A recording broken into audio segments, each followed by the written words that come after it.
So picture this situation. You are depositing all your monies with France. Should you need some of your money, you get it as a loan at commercial interest rates. So immediately, you have a credit with France, but you begin to owe France. This has been going on and continues to this day. You give up your, the Pact for the Continuation of Colonization said those countries were expected to deposit 85% of their bank reserves. Back then, with the French Central Bank under the control of the French Minister of Finance. And should those countries wish to request some of those monies, because remember they were only left with 15% of their reserves, then they would have to submit a financial statement for the country, and if approved, they could only access up to 20% of whatever they had deposited the year before as a loan at commercial interest rates. The only difference now is the 85% deposits have now been lowered down to maybe between 50 and 60%. But the countries are still forced and required to deposit their bank reserves with the French Central Bank. So picture this situation. You are depositing all your monies with France. Should you need some of your money, you get it as a loan at commercial interest rates. So immediately, you have a credit with France, but you begin to owe France. This has been going on and continues to this day. So combined, the 14 countries are giving to France cash, cold hard cash, over $500 billion every year. And France takes that money and invests it in its own stock market under the French name, and the countries may or may not know the returns. Currently, for every 14 billion that France takes out of Africa, by the time they finish investing it in the French stock market, they are realizing upwards of 300 billion. So you do the math to see how much money France is taking out of Africa every year. And yet France has the audacity to then look at African countries and call them poor countries. Why would poor African countries give $500 billion to France year in and year out? What really gets me the most is, how does the world sit back and watch this carnage take place in Africa? Where is the United Nations? This is the body that's supposed to be looking out for any violations of human rights. It is my humble opinion that singularly, what France is doing to Africa is the biggest violation of human rights. Women and children are dying of starvation, youth unemployment, when the same poor countries are giving $500 billion to France. It simply does not make any sense. And I don't know how the world can sit back and watch all this unfold and nobody is saying anything. It's unacceptable. It is wrong, and we're simply asking France to do what is right, what is just, and what is fair with the Africans. How modern-day Africa was carved up. For the folks who don't know, explain the Berlin Conference. The Berlin Conference was our colonizers' way of seeing to it that Africa and her children are forever defeated and dominated. They came together in Berlin at the invitation of the then Chancellor of Germany, Bismarck, to divide up Africa. 1891? November 1884 to February of 1885. Got it. They met and chopped up Africa into the tiny little economies that we see today. Economies that clearly cannot survive on their own. Economies that are easy to destabilize should they begin to look like they're having a leg up. Economies that will make it very difficult for these countries to trade with each other. You see, economic development is increased productivity from one production cycle to the other. If you interfere with the ability of countries to trade, you immediately mess with economic development. So that partitioning of Africa back in 1884, and those partitionings remain in place today, is responsible for a lot of what has happened in Africa, our inability to grow our economies, our inability to travel from one country to the other. You look at tourism. If you need to go to Africa and visit 3 different countries, you got to send your passport to DC 3 different times. And each time your passport comes back, you got to send it again to another country, 2, 3, 4 weeks before you get your passport back. And then you got to send it back to Washington. At times, those embassies are on the same street. You could have walked from one embassy to the other, but you can't do it. And by the time you get your passport back with the 3rd visa, the visa for the first country is expired. Who needs to go through all that? So you say, forget it, I'm not going to Africa, I'm going to Europe. at every level, what we see happening today in Africa that affects economic development is directly related to what was done in 1884. You try to go from one part of Africa to the other. It's easier to fly into Europe and then come back down. Why? A lot of the airspaces were closed. All of it, thanks to the Berlin Conference. So people don't realize that that decision has everlasting implications on what goes on in Africa. And at the end of the day, it crystallizes down to our failure to grow our economies because it is very expensive to do business from one country to the other. As African leaders now are beginning to realize that we need to do something about this. So a lot of them now, within Africa, we have what we're calling visa on arrival, where you show up at the borders and you can apply for a visa and you get it. But not all countries are doing visa on arrival. So you have to check the website of every country to see what, for your particular passport, what are the visa requirements. This is a map of Africa before the Berlin Conference. Correct. So what we were prior to the Berlin Conference, we were massive, powerful kingdoms. Kingdoms with well-established religious and educational systems. Kingdoms that preceded the Greek civilization, the Roman Empire. If the truth be told, civilization began in Africa. Have you ever wondered why? When they talk about Greek philosophers, the mathematicians, they were sent to Egypt for training, to Egypt for advancement. It's because Africa already had it. The pyramids, the Zimbabwe ruins, they were there over 2,500 years before the Greek civilization, 2,500 years before the Roman Empire. It all started in Africa. That's part of the history that was cut out, and they set out to get us to forget that life as we know it began in Africa. Civilization as we know it began in Africa. The Europeans stole it from us.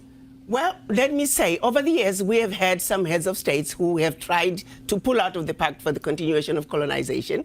Sadly, there were coups in those countries, and they found their heads, simply put, on the chopping block. They were assassinated. So the realities and the fear that countries might have are real because of the consequences from France should they decide to pull out. So there really hasn't been. Lately, we heard about the Vice Prime Minister of Italy. They were sick and tired of the young African youth crossing the Mediterranean and ending up on the southern borders.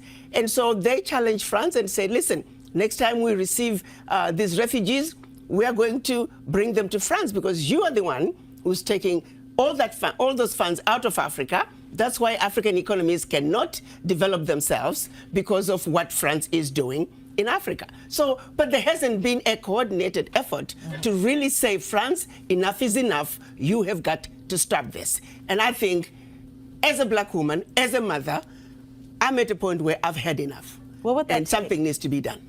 What would that take for a coordinated effort? If all of Africa could come together, if the entire continent could come together.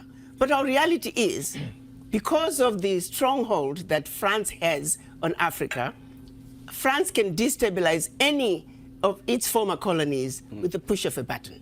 So the reality is trying to push back against France is mission impossible at this time, which is why we are very pleased that finally the African heads of states were able to come together and agreed on what we are calling the African Continental Free Trade Area. You got to understand, back in 1963, when our Pan-African leaders came together and created the Organization of African Unity. They were trying to undo the damage done by the Berlin Conference. But unfortunately, when they went to Addis Ababa, they were divided. We had the Casablanca group, who were Ghana, Guinea, Mali, Egypt, Morocco, Algeria, and Tunisia. They were outnumbered by the others, who were the nationalists, who said, let's go slow. The Casablanca group who said, Africa for the Africans, at home and abroad, African Union now. Had we won, had the Casablanca group won in 1963, Africa would be in a very different place because all these borders would have been eliminated back then. They came up with a compromise, which we are calling Organization of African Unity. Year in, year out, for 55 years, the African heads of states met. The issue of an Africa speaking with one voice, one continent, one Africa was tabled, and year in and year out, we failed to reach consensus until last year, March 2018, when they finally agreed that enough is enough. Africa must speak with one voice. Africa must enter the world stage as one customs union, as one continent, speaking with one voice. That is the only way that Africa can begin to take her rightful place on the world stage. So it's been a lengthy process, thanks to the legacy of colonization.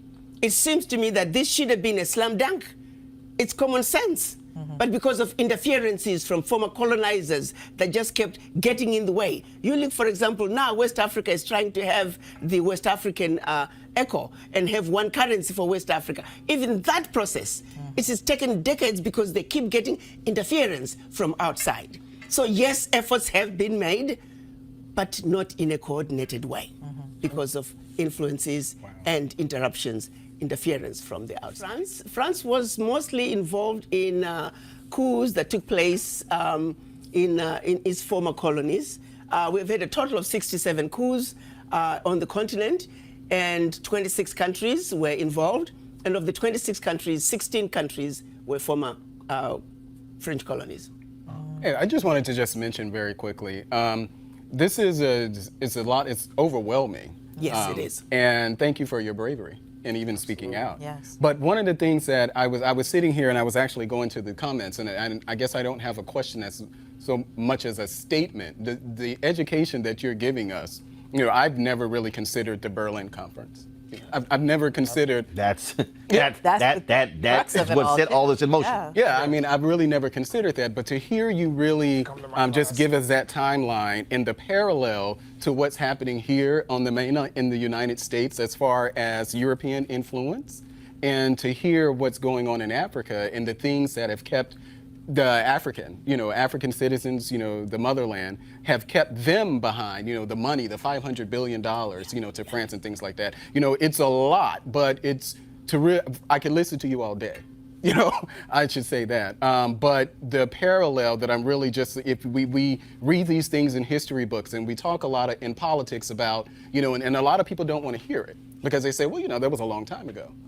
Well, look at the result of what's happening now. One time we had an event, and this top executive was one of the speakers, but she spoke after me, and I talked about this void and the need to reconnect. She started encountering an experience she had while just on a retreat with co-workers. And everybody was talking about where they come from. I'm German American, I'm Irish American. And as they were getting closer to her, it dawned on her that she didn't know where she came from. And she didn't know what she was going to say. And right there on the stage, she broke down. I mean, she could not stop sobbing. I had to go on the stage to hug her because she said, I didn't come here to break down. She never realized that there was this void that was so painful. But because of the environment we were in, she was able to go there. And once she got there, her feelings, she was able to express her feelings. So I want the African Americans to know that Africa is home, that what is going on in Africa is your problems and you must get involved. Until you reconnect with your anchor, which is Africa, you'll always be like a palm tree. When the wind blows this way, here we go. When the wind blows that way, here we go. Africa is home. Accept it. It is who you are. Your DNA is the DNA of an African. Your DNA is the DNA of originality. You are the origin of humanity, and Africa is home. Reconnect. The African heads of states, they agreed on a decision this year which they called ARA 400. ARA standing for return, 400 standing for the 400 years. They declared once and for all that descendants of former slaves, Africa is their home, and that you must come home. Understand that you are welcome. And don't let anyone make you believe that your suffering was worse than those who stayed on the continent. Do you believe seriously that where they took your forefathers, they left a bed of roses? They left a land of milk and honey? The answer is no. Look at what Leopold did in the Congo. Over 75% of the population was killed. Look at what the British did to the Kikuyu. Look at what the Germans did in Namibia. The carnage continued. And to this day, actually, the carnage in Africa continues. The colonizers have never left Africa. They must get out of Africa. Whatever it takes to get the colonizers to treat Africa fairly. We are simply asking what anybody else on earth would be asking for, to be treated fairly and for them to do the right thing. What's next for you? Well, I'm going to continue with the movement. I think we, people of African descent, must understand that Africa is home.